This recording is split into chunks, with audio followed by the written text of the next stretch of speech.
Bonjour, bienvenue sur Venez Résonnant. Nous sommes très heureux d'être avec vous dans notre panorama prophétique étude biblique. Nous sommes toujours dans la même lancée de notre étude sur le sanctuaire. Nous allons bientôt terminer, mais il reste encore quelques études que nous allons faire sur le sanctuaire avec vous.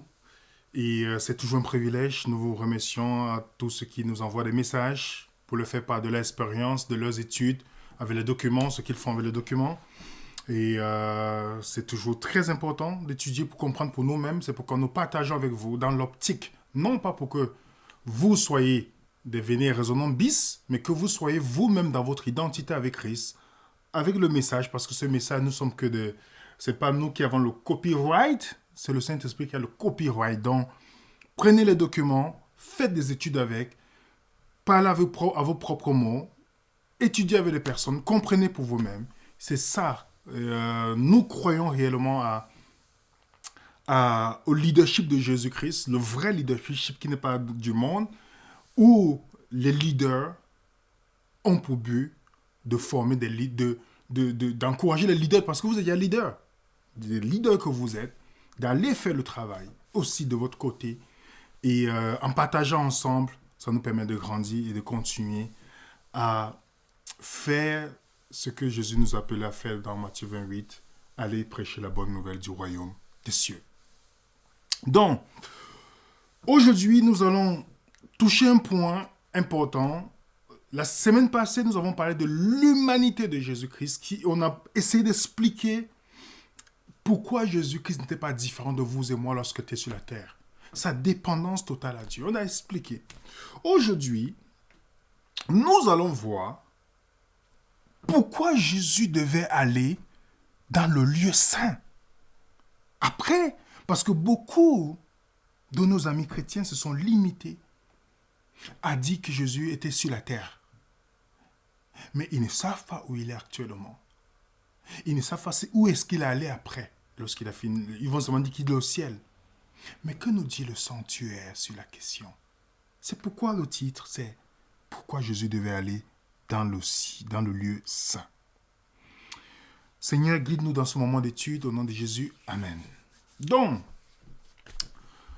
comme nous commençons toujours avec notre verset biblique, le psaume 77, 14. Ô Dieu, ta voix est dans ton sanctuaire. Nous avons vu ensemble que le mot voie, c'est voyage, chemin. Le sanctuaire, c'est l'idée d'un voyage, d'un point de départ pour un point d'arrivée. Et le ministère de Jésus sur la terre n'était qu'un point de départ. Lorsqu'il dit tout est fini, il parle de la première phase de son ministère. Et il marque le point de départ. Et nous avons vu à plusieurs reprises que le sanctuaire, en principe, est basé sur un modèle qui est dans le ciel. Vous lisez dans le psaume acte 7, 44, parlant à Moïse, tu feras d'après le modèle que tu as vu. Exode 25, verset 40. Le modèle qui t'est montré sur la montagne. Hébreux 8, verset 5. D'après le modèle qui t'est montré sur la montagne. Le sanctuaire terrestre que Moïse avait. Le sanctuaire terrestre que Moïse a fait était la copie du véritable. C'était la copie de l'authentique qui se trouve dans le ciel. Et Dieu voulait qu'en comprenant tout ce qui devait se faire sur la terre, nous comprenons ainsi facilement ce que Jésus devait faire dans le ciel. Parce que nous savons très bien dans Amos 3, verset 7, Dieu dit, Dieu ne fait rien sans montrer à ses serviteurs. Il ne fait rien. Et le fait que beaucoup de personnes n'ont pas le sanctuaire, ils ne peuvent pas savoir ce que Jésus fait actuellement. Parce que pour eux, le salut s'achève à la croix, en oubliant que la croix n'est qu'une partie. Donc si Dieu donne à Moïse le modèle du sanctuaire, on dit fais d'après ce point, point par point, et les rituels qui se font pour lui enseigner tout ce que Dieu doit faire en ce qui concerne le salut pour l'humanité. Alors vous pensez que quand on dit Jésus est monté à la droite du Père au ciel, ça veut dire qu'il n'est pas Les gens ne comprennent pas que droite, ils pensent que c'est une position. Sans oublier que la droite, c'est la position ça parle de puissance. Ce n'est pas nécessairement une location géographique. On reviendra là-dessus. Mais remarquez bien, si nous ne comprenons pas le sanctuaire, nous n'allons pas avoir une idée de ce que Jésus doit aller faire dans le lieu saint, parce qu'il y a le lieu très saint. On reviendra sur notre présentation là-dessus. Donc, est-ce que Dieu est un menteur qui va dire à Moïse, je te montre le modèle, mais je ne ferai pas ça. Et c'est pourquoi vous voyez beaucoup de chrétiens prennent Hébreu chapitre 9, où ils disent, il est entré une fois pour tout dans le lieu très saint. Pourtant, le texte grec ne dit pas le lieu très saint. C'est la traduction qui met le lieu très saint. Mais le même mot utilisé pour parler de sanctuaire, la tente d'assignation dans plusieurs références dans le Nouveau Testament. Est-ce que Dieu va faire le contraire de ce qu'il a donné? Pourtant, il a donné ces choses pour que Israël, littéral, puisse comprendre ce que Dieu devait faire et que ça nous serve d'exemple pour que nous puissions savoir ce que Dieu fait exactement. Ce qu'il devait venir faire sur la terre et ce qu'il va continuer à faire dans le ciel pour nous. Dieu n'est pas un menteur, les amis. Il nous a tout donné. Donc celui qui veut comprendre le réel doit étudier l'exemple, la copie que Dieu a donnée sur la terre. Et ensemble, on a vu les étapes de Christ. On a vu que Jésus devait venir dans le camp, naître parmi les hommes, sa vie parfaite, sa vie où il a vécu une vie d'obéissance parfaite, lui a donné à faire ce que son sacrifice soit agréé à l'autel des sacrifices. Sans cette vie parfaite, sans cette vie d'obéissance, sans cette vie d'abnégation, le sacrifice de Christ ne pourrait jamais être accepté à l'autel des sacrifices parce qu'on ne prenait pas un agneau avec les défauts. Donc après l'autel des sacrifices agréés, il y a la cuve des reins. On a parlé de la résurrection de Christ comme la prémisse. Après, il doit aller dans le lieu saint, ce que nous allons voir aujourd'hui. Pourquoi? Et ensuite, nous verrons prochainement pourquoi il doit aller dans le lieu très saint. Et la dernière partie, 6e, il retourne pour revenir dans le camp. Et nous avons mis ensemble, pour ceux qui ont vu cette vidéo, qu'il y a beaucoup de nos chers amis sincères dans le monde qui fêtent les fêtes juives, en oubliant que c'est le calendrier, non pas pour nous, mais le calendrier du Messie. Et on a vu, pour ceux qui ont regardé cette vidéo, les fêtes juives, c'est le calendrier de Jésus. La Bible, ce n'est pas par rapport à nous, les amis. C'est par rapport à Jésus-Christ.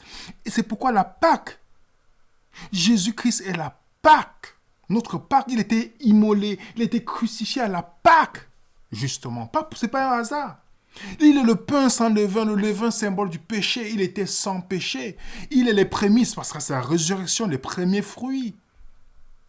Ensuite, on sait qu'il y a la Pentecôte. Vous voyez que c'est un calendrier que Jésus va suivre. Après les trompettes, l'expiation, le tabernacle. Nous l'avons dressé. Vous aurez le document, ne vous inquiétez pas. On a toujours donné le document PDF de sanctuaire.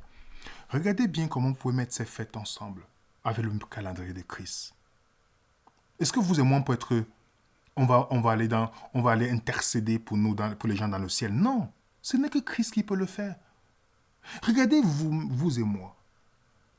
La Pâque correspond à la crucifixion. Le pain sans levain, l'ensevelissement. Les prémices résurrection, la Pentecôte.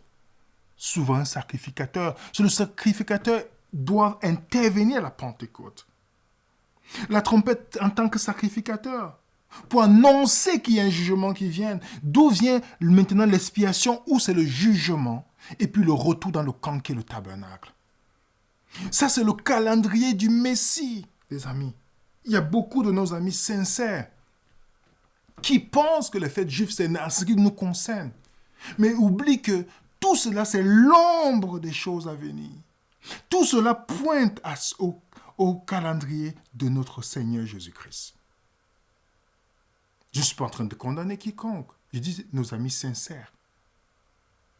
Mais si vous voulez avoir plus d'éclaircissement sur cette question, n'hésitez pas de nous contacter par email, le mail qui est juste à la description de cette vidéo. Ça nous fera plaisir de discuter sur le sujet avec vous, même si vous êtes en désaccord avec nous. Être en désaccord ne veut pas dire qu'on est ennemi. On est d'accord? Si vous êtes en désaccord avec nous, vous êtes nos alliés parce que l'objectif, c'est de chercher la vérité. Et l'ignorance, c'est notre seul ennemi. Donc, nous le mettons encore pour que vous puissiez bien voir. C'est le calendrier du ministère de Jésus-Christ. Les 7 étapes du ministère de Jésus-Christ. C'est pourquoi on le résume sur ces 3 phases. La substitution lorsqu'il vient sur la terre mourir pour vous et moi. Le ministère de prêtre, seul médiateur, ce qu'il fera dans le lieu saint. Et le ministère final, c'est-à-dire le jugement final dans le lieu très saint. Parce que, dans le Lévitique, lorsque quelqu'un avait péché, il devait offrir l'agneau. L'agneau devait être immolé, mourir à sa place. Mais ce n'est pas suffisant. Ce n'est pas là où le péché est. Tout n'est pas fini là. L'agneau n'est que le commencement de ce qui doit se faire passer pour le pardon de son péché. Pour le pardon de son péché. Il faut maintenant un sacrificateur, donc un intermédiaire. Moi, je n'ai pas accès. Le sacrificateur prend ce sang qu'il entre dans le lieu saint avec pour asperger, pour couvrir le péché de l'individu. Et c'est ce rôle-là, Jésus étant l'agneau de Dieu parfait, maintenant il doit jouer le rôle du souverain sacrificateur. Donc c'est pourquoi la Bible nous dit, il n'y a qu'un seul médiateur, Jésus-Christ, homme. Donc la première phase dans le sanctuaire, la phase terrestre du ministère de Christ, en tant qu'homme, c'est la phase où vous voyez la flèche. Il vient dans le camp, il meurt, il ressuscite. Ça, c'est le ministère terrestre. On a expliqué son humanité dans cette présentation qui a été faite la semaine passée. On a vu que les instruments qui se trouvaient dans le parvis, qui est le symbole de la terre, c'était tous en airain. On a vu ensemble que l'airain, c'est l'humanité. Chaque fois qu'on parle de l'airain, on décrit l'humanité de Christ. Et l'airain, c'est le symbole de l'humanité de Christ sur la terre. Parce que sur la terre, il est venu comme homme. Et si je reviens en fait, vous allez voir que le Messie, il a accompli, lorsqu'il était sur la terre, par rapport au sanctuaire, les 3 premières fêtes sont déjà accomplies en Christ. C'est pourquoi il pouvait dire Christ, notre Pâque, a été immolé. Paul en parle dans le livre de Corinthiens, 1 Corinthiens chapitre 5. Est-ce qu'il n'est pas ressuscité les prémices? Oui, lorsqu'il est ressuscité, il a dit, dans Jean 20, verset 17, il a dit, ne me touchez pas, il faut que j'aille me présenter au Père. Les prémices étaient les seuls qu'on présentait au Père dans le ciel. Avant de revenir dans le même chapitre, il disait, touchez-moi maintenant. Il n'a pas besoin de faire théologie pour comprendre ça, c'est juste une évidence. Lorsqu'on regarde le parcours de Christ, on voit, est-ce que c'est un hasard qu'il est sacrifié à la Pâque, comme l'agneau pascal dans Exode 12? Non, ou Lévitique 23. Pas du tout. Donc, les 3 premières fêtes, voilà les 3 premières fêtes accomplies. Il reste maintenant ces autres fêtes. Comment pour retracer le calendrier de Christ? Et c'est ça maintenant, c'est ça qui rend l'étude passionnante. Parce que nous voyons que si on suit ce parcours, on peut savoir exactement où est-ce que notre Messie est. Ça nous permet de savoir, oh, il est à tel endroit, il est à tel endroit. Donc, on a vu que la première phase, c'est sur la terre. Il vient parmi le camp, sacrifier la Pâque, le pain sans levain, les prémices, et il ressuscite. OK? Après, maintenant, il doit passer dans la deuxième phase. Je le mets encore pour qu'on puisse voir la fête qui est là. Il doit passer à la deuxième phase. C'est pourquoi vous voyez dans la Bible. On nous dit par exemple dans Hébreux 9, verset 11, mais Christ est venu comme souverain sacrificateur des biens à venir. Il a traversé le tabernacle plus parfait, plus grand, plus parfait, qui n'est pas construit de la main d'homme. Est-ce que vous voyez le langage? C'est-à-dire qu'il n'est pas de cette création, non? Lorsque Jésus va dans le ciel, il part dans le véritable, qui n'est pas fait de la main d'homme, les amis. C'est magnifique. Hébreux 8, verset 1 à 2, il dit, le point capital de ce qui vient d'être dit, c'est que nous avons un tel sacrificateur qui est assis à la droite du trône, on reviendra là-dessus, de la majesté dans les cieux, comme un ministre du sanctuaire, du véritable tabernacle qui est été dressé par le Seigneur, non pas par les hommes. Donc, étape 1, c'est sur la terre, humanité de Christ, tout est fait de l'homme. Étape 2, c'est dans le ciel, le véritable, qui n'est pas fait de la main d'homme. C'est pas pour rien que Jean, le dernier livre de la Bible, l'apôtre Jean, qu'est-ce qu'il voit? Il voit Jésus. Dans Apocalypse chapitre 1, verset 12 à 13. Il voit Jésus. Il dit, je me retournais pour reconnaître quelle était la voix de qui me parlait. Après m'être retourné, je vis 7 chandeliers d'or. Au milieu de 7 chandeliers, quelqu'un qui ressemblait à un fils de l'homme vêtu d'une longue robe, ayant une ceinture d'or sur la poitrine. Le chandelier d'or se trouve où? Se trouve où, les amis? Voilà le sanctuaire en général. Mais dans la tente d'assignation, ici, on a 2 compartiments. Nous avons le lieu saint et le lieu très saint. C'est ce que nous sommes dans le lieu saint actuellement. Et Jean voit Jésus. Et où est-ce qu'il voit Jésus? L'apôtre Jean. Il voit au milieu des chandeliers. Ok? Donc, posons-nous une question. La question qui est simple. Vous qui me suivez, si vous me suivez, posons-nous la question ensemble. Après la résurrection de Jésus, qui est la fête des prémices, c'est ça qui symbolise la résurrection, la fête des prémices, quelle est la fête qui suit? Je l'ai déjà dit, mais c'est juste pour que, si on se pose cette question, on va se dire, ok, voilà les 3 fêtes, première fête. La fête qui suit, c'est la Pentecôte. C'est la Pentecôte, la fête qui suit. Alors dites-moi, est-ce qu'il n'y a pas eu une Pentecôte qui s'est passée dans la Bible lorsque Jésus est monté dans le ciel? Ça, c'est une question. Là, vous allez voir, donc pourquoi la Pentecôte avant, après? Il y a un calendrier. Il y a un calendrier qui se passe, qui est en train de se mettre en place. Où Jésus suit un calendrier. Si on retourne dans Lévitique 23 d'abord, parce qu'on retrouve toutes cette fête dans le Lévitique 23, on peut lire, depuis le lendemain du sabbat, du jour où vous m'apporterez la gerbe pour être agitée de côté et d'autre, vous compterez 7 semaines entières. Parce que c'est un moment de récolte aussi. Vous compterez 50 jours jusqu'au lendemain du 7e sabbat. Et vous ferez à l'Éternel une offrande nouvelle. Regardez bien la Pentecôte, qui est un jour de récolte aussi. Actes chapitre 2 nous dit, la Pentecôte, ok? Il y a le feu qui intervient, il y a le Saint-Esprit qui vient. Ok? Qu'est-ce que Jésus avait dit à ses disciples avant? Si on prend dans Acte 1, 4 à 5, comme il se trouvait avec eux, il leur recommanda de ne pas s'éloigner de Jérusalem, mais d'attendre ce que le Père avait promis. Ce que je vous ai annoncé, dit-il, car Jean a baptisé d'eau, mais vous, dans peu de jours, vous serez baptisés du Saint-Esprit. Il y avait quelque chose qu'il devait recevoir.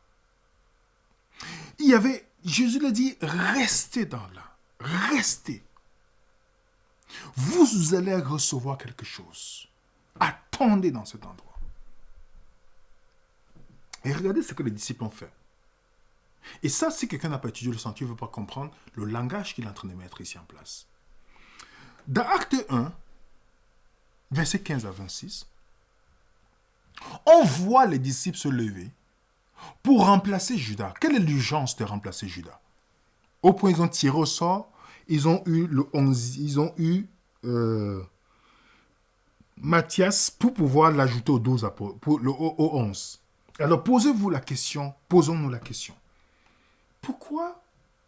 Où est l'urgence de choisir un 12e pour remplacer Judas? Quelle est l'urgence? Seulement pour celui qui a étudié le sanctuaire, qui va comprendre. J'ai fait l'expérience, ou faites l'expérience, vous demandez à un chrétien, mais pourquoi ils ont choisi une 12e personne ici? Pourquoi choisir? Quelle est la nécessité? Et c'est après cela qu'ils ont reçu le Saint-Esprit. Quelle est la nécessité de choisir une 12e personne? Beaucoup de personnes ne peuvent pas vous expliquer. Mais pour vous et moi qui essayons d'étudier chaque jour le sanctuaire, nous comprenons pourquoi.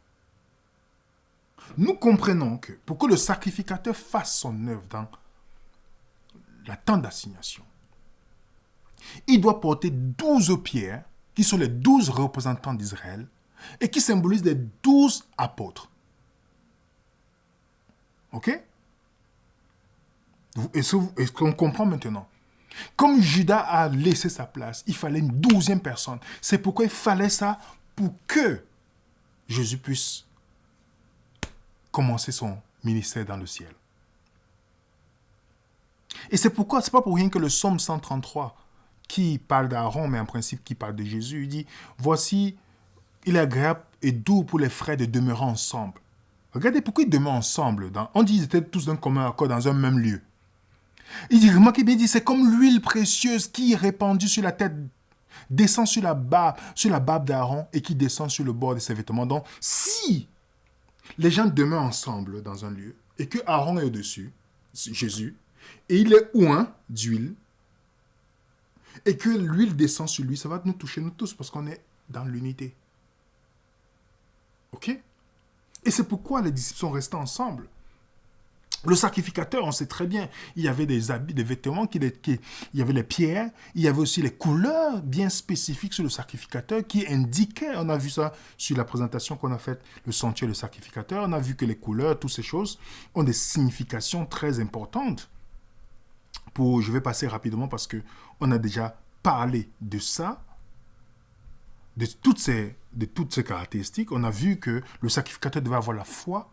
On a vu la foi de Jésus. Pour ceux qui n'ont pas vu cette présentation, je vous suggère d'aller sur notre vidéo. Elle est récente, sur une vidéo qu'on a faite sur Zoom. La foi de Jésus. La justice, la pureté, la sainteté, la dignité royale, le sacrificateur purificateur, le ministère sacerdotal. Oui, ce que Jésus représente. Donc, on peut comprendre pourquoi on dit « Mais Jésus-Christ est venu comme souverain sacrificateur. Des biens à venir. Il a traversé un tabernacle plus grand. Donc, quand Jésus va, c'est parce qu'il a promis quelque chose aux hommes. Il a promis. Il a dit « Il faut que je m'en aille. Restez ici. » Et ce n'est pas pour rien que Paul pouvait, dans ce langage, lorsqu'il cite, ici le psaume 68, ici, là, parlant de prophétie messianique, il dit, c'est pourquoi il est dit, étant monté en haut, il a amené des captifs, il a fait des dons aux hommes. De quels dons? Il a promis. Donc, quand Jésus est entré dans le sanctuaire céleste pour commencer son ministère, la première chose qu'il avait dans son cœur était d'obtenir quelque chose pour vous et moi. Le don du Saint-Esprit. Le don du Saint-Esprit. Il a dit dans Acte 1, restez pour que vous serez baptisés du Saint-Esprit. Restez. Il a insisté, restez. Et c'est quand on parle dans... Les gens vont me dire, mais le Saint-Esprit était déjà présent avant. Mais remarquez bien, la plénitude du Saint-Esprit était différente à ce moment-là. Quand on lit ensemble dans Jean 7, Jean 7 nous dit, le dernier jour, le jour de la fête, Jésus se tenant debout, s'écria, si quelqu'un a soif, qu'il vienne à moi et qu'il boive. Celui qui croit en moi, des fleuves d'eau vive couleront de son sein, comme dit l'Écriture. Il dit cela de l'Esprit que devaient recevoir ceux qui croiraient en lui. Car l'Esprit n'était pas encore, parce que Jésus n'avait pas encore été glorifié. Vous voyez? Le Saint-Esprit n'était pas encore descendu dans sa plénitude. Oui. Où est-ce que Jésus était glorifié, les amis? Posons-nous la question. À la croix. En commençant par Gethsemane. Toute sa souffrance jusqu'à la croix. N'est-ce pas? On a déjà parlé de ce sujet. Donc, lorsqu'on a vu ensemble le sanctuaire et le chandelier, on a vu le mot Gethsemane. Qu'est-ce que ça veut dire Gethsemane? La pressoir à huile. Pressoir à huile. Jésus-Christ qui est l'olivier, il a été pressé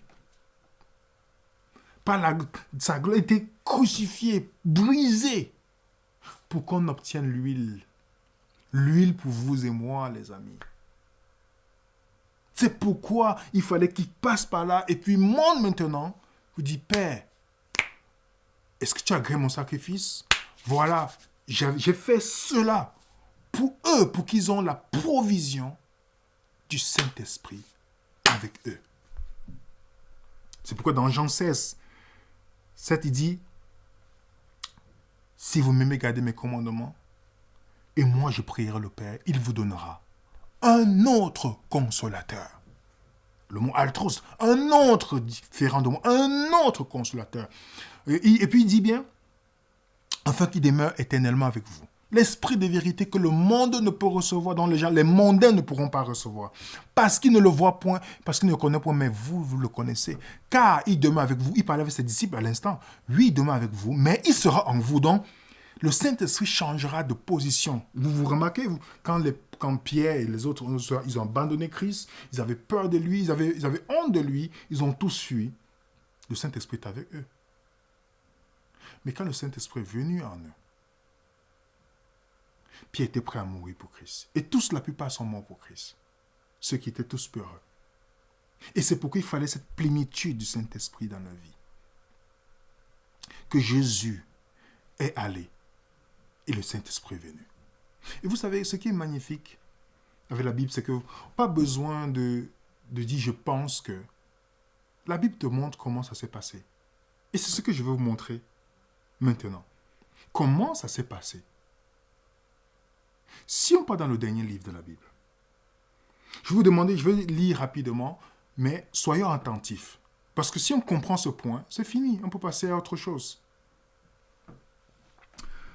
Lorsqu'on parle d'Apocalypse chapitre 4, Apocalypse chapitre 4, le livre d'Apocalypse, c'est la révélation de Jésus-Christ. En passant, les amis, excusez-moi, si, lorsque je dis Apocalypse, ce qui vient dans votre esprit, c'est le pape, la marque de la bête, ce qu'on vous a mal enseigné Apocalypse. Moi-même, j'ai cru en ça. Jusqu'à ce que, par la grâce de Dieu, j'ai réétudié ce livre pour comprendre que c'est la révélation de Jésus-Christ. Le nombre de fois où l'agneau immolé, l'agneau est répété dans ce livre,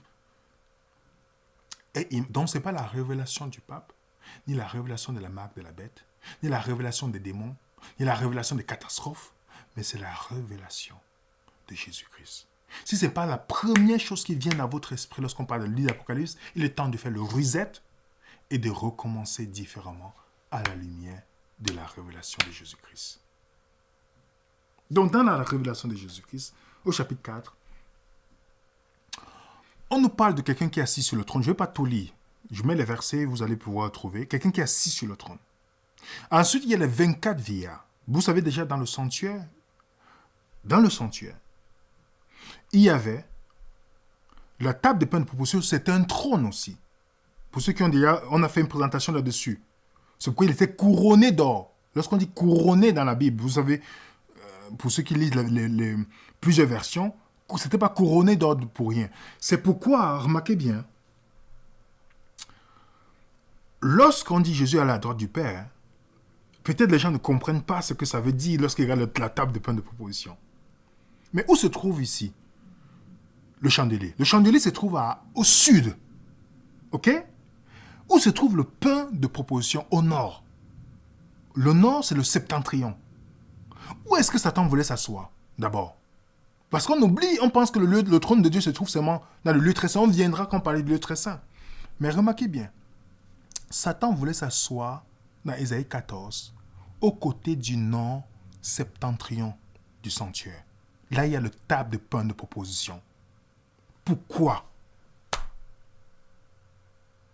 Est-ce qu'on comprend maintenant? C'est pourquoi on a fait une vidéo là-dessus parlant de l'Armageddon. On peut comprendre le véritable Armageddon, le roi du sud, le roi du nord, sans le sanctuaire. On ne peut pas comprendre. Daniel 11, tout. Sans le sanctuaire, on tombe dans la confusion. Pourquoi le roi du nord? L'ennemi veut s'asseoir à la place là. Donc, quand je reviens dans Apocalypse chapitre 4, verset 1 à 4, on voit celui qui est assis sur le trône. En principe, d'autres versions disent le Père. Donc on dit celui qui était, il est assis sur le trône. Ensuite, on voit autour, il y a 24 vieillards, 24 anciens, qui sont habillés en blanc et ayant sur leur tête des couronnes d'or. Alors, celui qui n'a pas la notion du sanctuaire, il va trouver ça bizarre. Parce que je fais le chemin devant vous.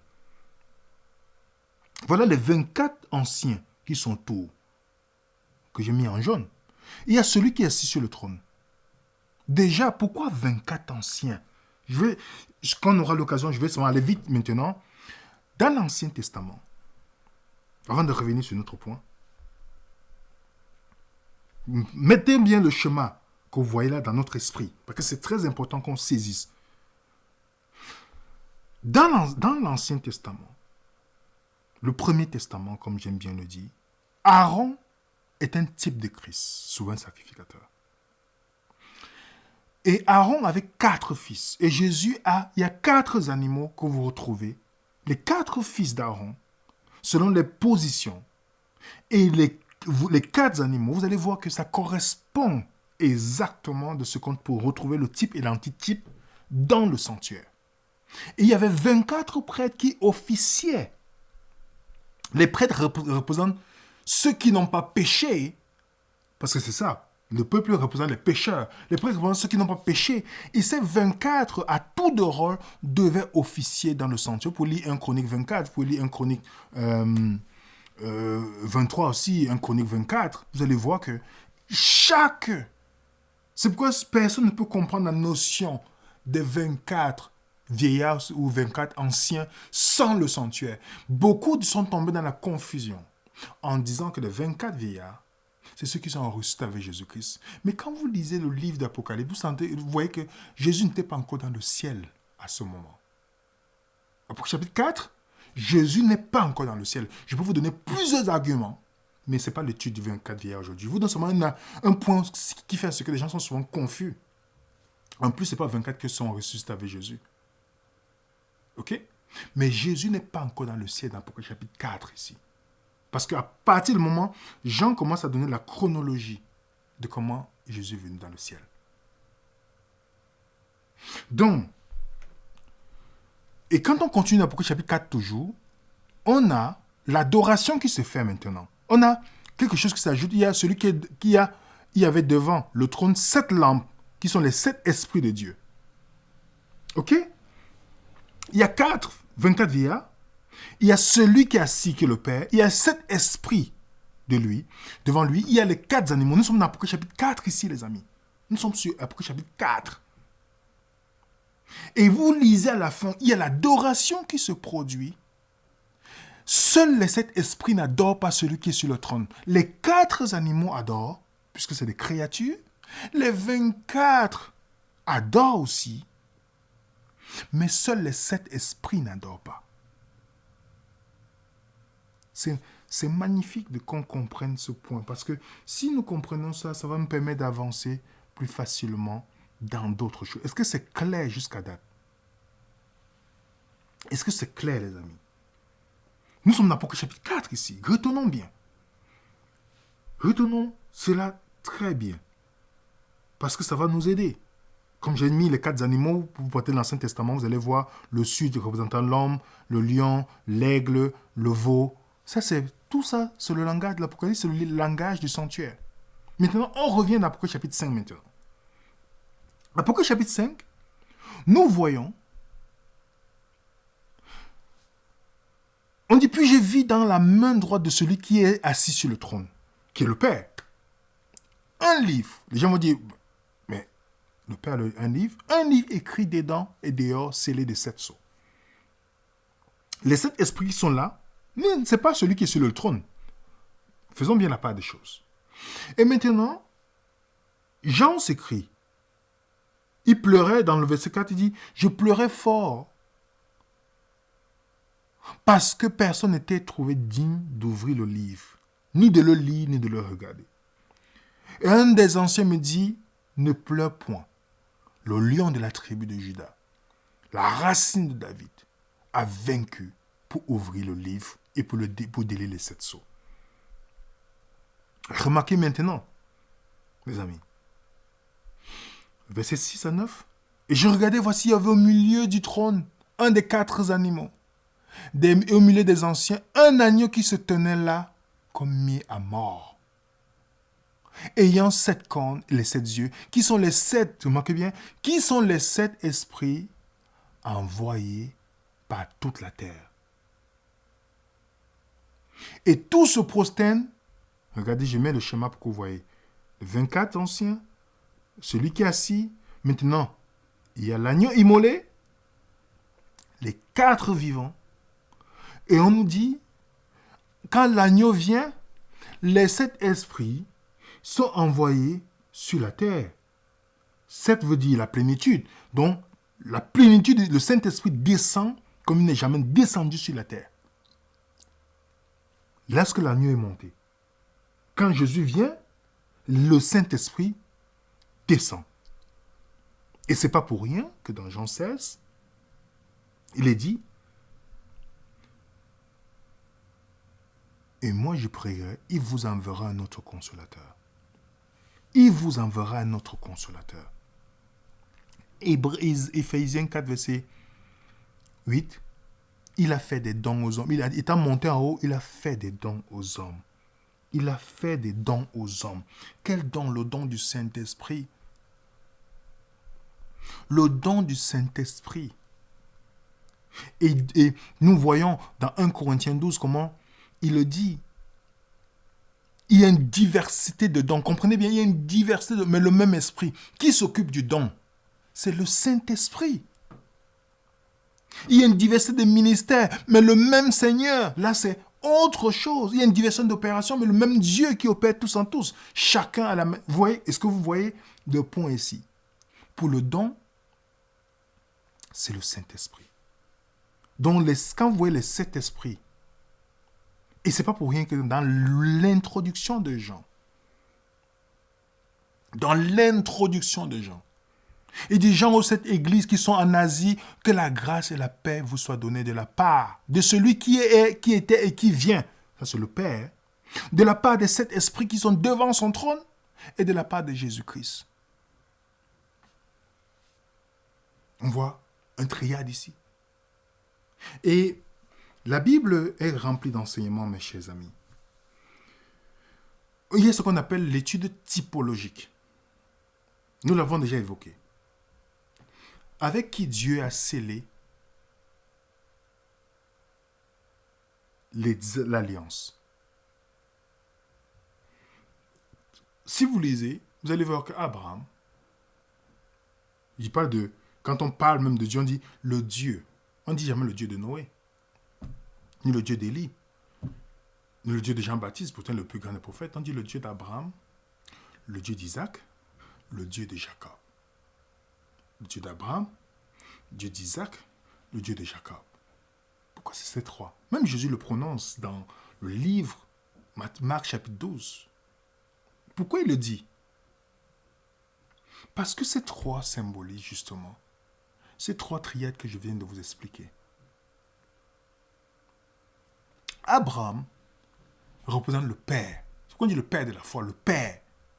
Isaac, c'est le fils qui a été offert en sacrifice, le fils unique. Ça vous dit déjà quelque chose, n'est-ce pas? Et Jacob, c'est qui?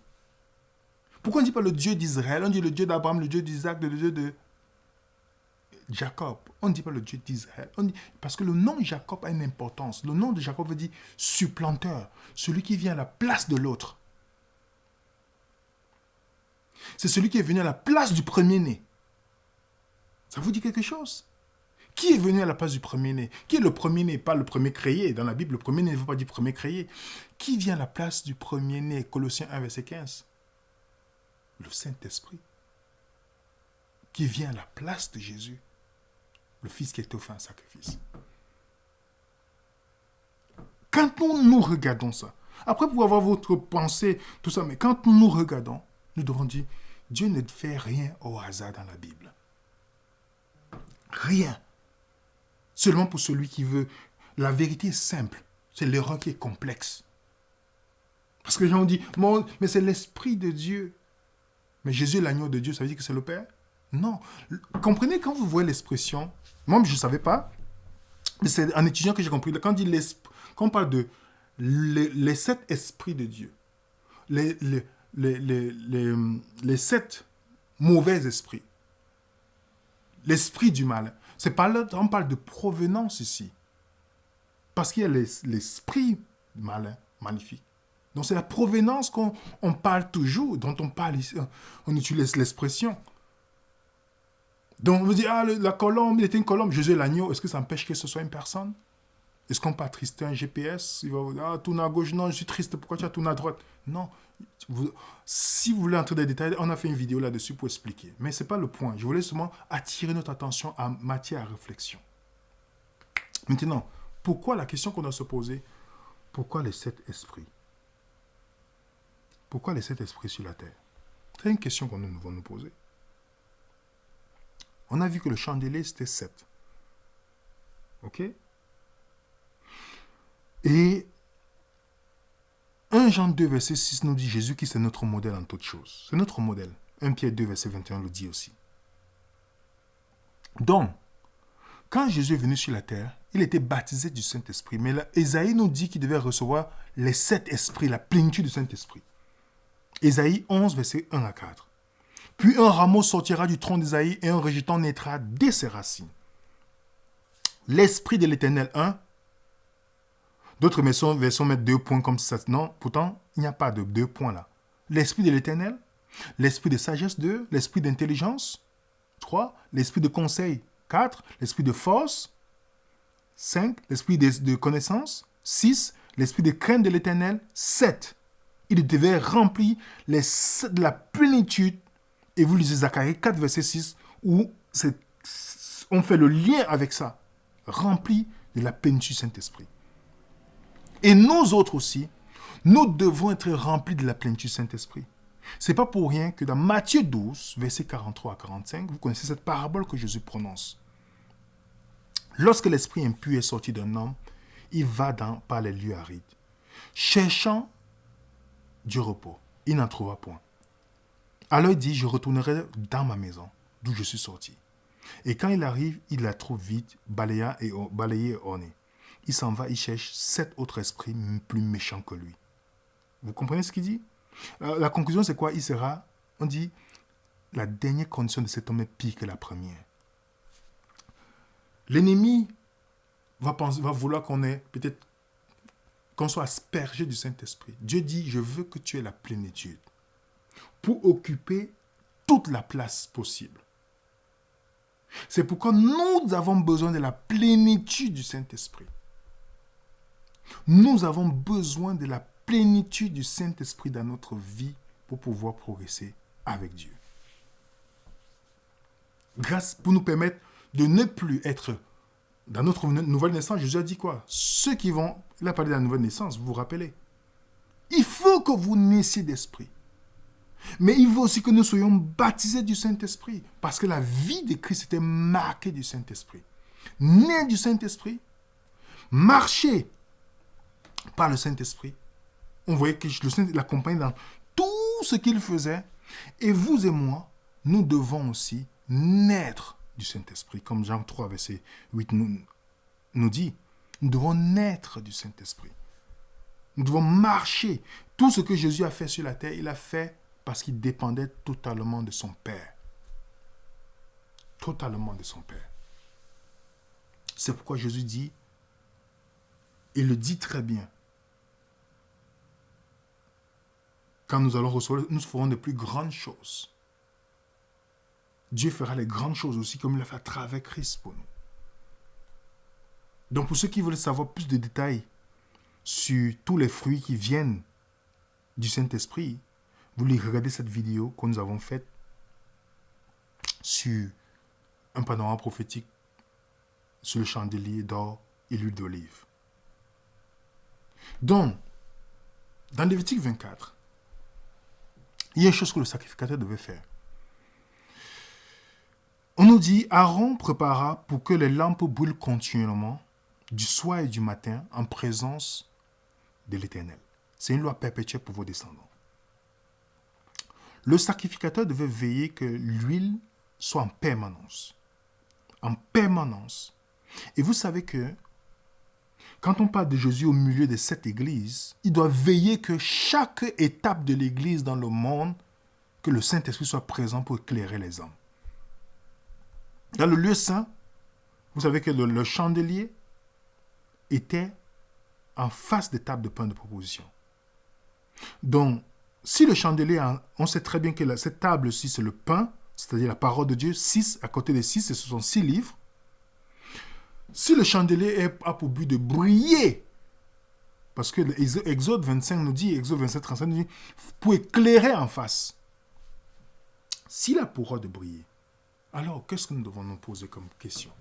S'il a pour rôle de briller, pour éclairer le pain, qu'est-ce que Jésus a dit dans Jean 15, dans Jean 16, dans Jean 14? Il a dit, le Saint-Esprit rendra témoignage de moi. Donc le rôle de recevoir le Saint-Esprit, c'est pour nous, ce n'est plus les fêtes qui nous révèlent Christ aujourd'hui, puisqu'il est venu. C'est maintenant le Saint-Esprit qui nous révèle ce que Christ va faire dans la suite de son ministère dans le ciel. Donc le sacrificateur devait non seulement veiller qu'il y a le Saint-Esprit, l'huile, les 7 lampes brillent, il devait aussi intercéder en notre faveur. C'est pourquoi dans Hébreux 7, verset 25, dit, c'est aussi pour cela qu'il peut sauver parfaitement ceux qui s'approchent de Dieu par lui, étant toujours vivant pour intercéder en leur faveur. Hébreux 8, verset 34, qui les condamnera? Christ est mort, bien plus, il est ressuscité, il est à la droite de Dieu, il intercède pour nous. Donc dans l'intercession, on peut dire dans Acte 5, verset 31, il dit, Dieu l'a élevé par sa droite comme prince et sauveur pour donner à Israël la repentance et le pardon de péché. Vous savez que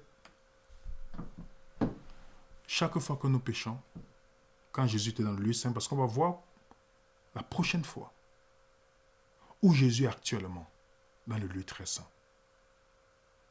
Nous allons voir pourquoi est-ce qu'il doit aller et pour qu'est-ce qu'il doit faire là-bas. Mais dans le lieu saint, chaque fois que vous et moi, quand Jésus est dans le lieu saint, on pêche. Le but, c'est ce qu'on appelle le service quotidien. Les péchés confessés sont mis dans le sanctuaire. Une fois, mais ce n'est pas effacé. Donc, c'est reçu et mis dans le pan. Donc, il y a aussi ce rôle que Jésus devait jouer dans le lieu saint, c'est-à-dire comme le sacrificateur, de prendre nos péchés pour mettre dans le lieu saint. Il avait aussi le rôle de nous donner le Saint-Esprit. Pourquoi? Pour qu'on annonce sa venue. Pourquoi les apôtres, quand ils ont reçu le Saint-Esprit, ils ont commencé à annoncer la venue de Christ? Que Christ revient, il revient, il revient. Qu'est-ce que ça symbolise dans notre esprit? Vous savez qu'après la Pentecôte, c'est la trompette. Les trompettes, c'est l'annonce de quelque chose qui doit venir. On va voir les détails plus tard. Je ne vais pas vous donner à quel moment la trompette. Non, je n'entre pas dans ce point-là. La seule chose que je vous dis, ils ont commencé à annoncer le retour de Christ. Donc, si vous regardez le calendrier messianique, vous allez voir que la Pâque, il est passé, la fête des pains sans levain, tabernacle et des fêtes de prémices, il devait partir à la Pentecôte. Ensuite, après la réception du Saint-Esprit, il y a l'annonce maintenant d'un jugement à venir. C'est la phase très intéressante parce que beaucoup d'entre nous ont une conception négative du jugement. Mais je vous invite pour la prochaine fois. Mais je vous dis déjà ici, vous voyez déjà les 2 fêtes qui restent ici. Les 2 fêtes qui restent. Et nous allons voir où Jésus est actuellement, à travers les 2 qui restent. Et ça va nous permettre de comprendre qu'il y a une logique simple et claire dans la parole de Dieu. Il n'y a pas de confusion. Jésus reçoit dans le Saint-Esprit, qu'on annonce qu'il y a quelque chose qui vient, qu'on annonce la bonne nouvelle de l'Évangile. Parce que le jugement, vous allez voir, le jugement, c'est la libération. C'est la libération. Jésus, annoncé par le Saint-Esprit que je vous donne. C'est pourquoi dans Apocalypse chapitre 18, vous allez voir que ceux qui vont recevoir le Saint-Esprit vont encore annoncer encore une dernière fois. Vous dites, oh, il y a quelque chose qui vient. Donc, il y a 16 étapes du ministère de Jésus sur la terre. Il doit aller dans le lieu saint, mais il doit aussi aller dans le lieu très saint. Oui, il doit aller aussi dans le lieu très saint. Et c'est pourquoi, les amis, il y a ce qu'on appelle la première phase que vous voyez, ministère de Jésus sur la terre, comme Messie. Après, il monte comme sacrificateur. Après, il monte comme. Et puis passe de l'autre côté comme juge et avocat. Dieu n'est pas un menteur pour donner quelque chose qui ne va pas se faire, les amis. Non.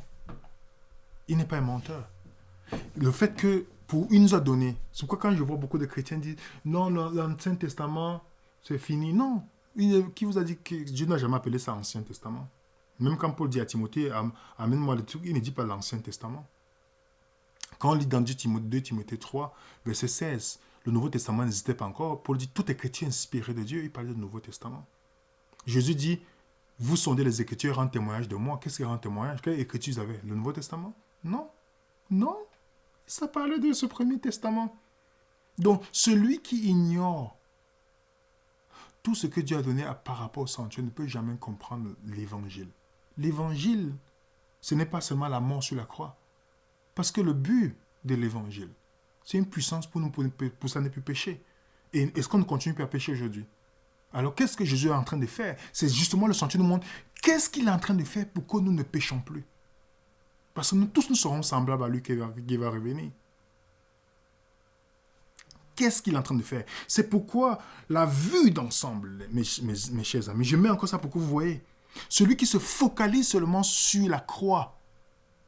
La croix n'est que... Sans la croix, les autres choses ne sont pas possibles. Mais ce n'est pas sa vie sur la terre que les autres sont possibles. Donc celui qui se limite seulement à la croix ne va pas comprendre que... Pourquoi Jésus n'est pas encore venu depuis 2000 ans? Qu'est-ce qu'il fait depuis? Construire les maisons? Non. Il a fait 6 jours. Il a créé les cieux et la terre en 6 jours. Ce n'est pas construire les maisons. C'est qu'il est en train de faire quelque chose en notre faveur encore. En notre faveur. Donc si vous avez des questions, vous savez que le mercredi à 19h30, nous prenons toutes les questions. Toutes les questions. Donc n'hésitez pas de nous envoyer. Le mail est à la description de cette vidéo. De nous envoyer vos questions. Ça nous fera plaisir de les répondre par la grâce de Dieu. Donc, retenons une chose. Pourquoi Jésus allait dans le lieu saint? Pour intercéder pour nous. Pour nous donner le don. Le don qui va nous aider à marcher chaque jour dans la sanctification jusqu'à ressembler à Christ. Et continuer l'œuvre d'intercession en notre faveur.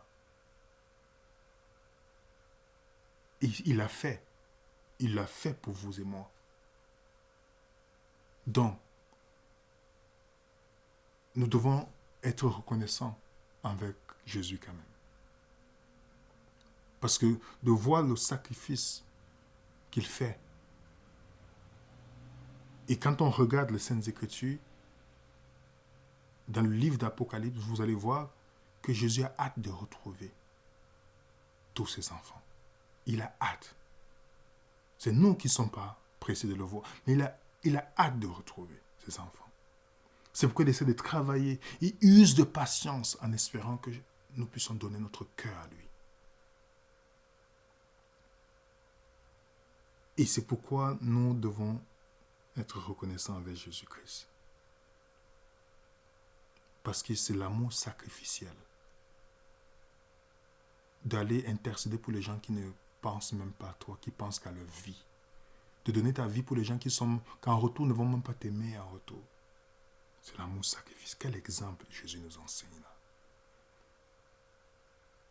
Donc, jusqu'encore aujourd'hui, notre Seigneur, chacun d'entre nous dans cette pensée, dans l'œuvre qu'il est en train de faire, dans le sanctuaire, dans le ciel, pour vous et moi. En tout cas, merci pour votre temps que vous avez pris pour pouvoir assister à notre étude.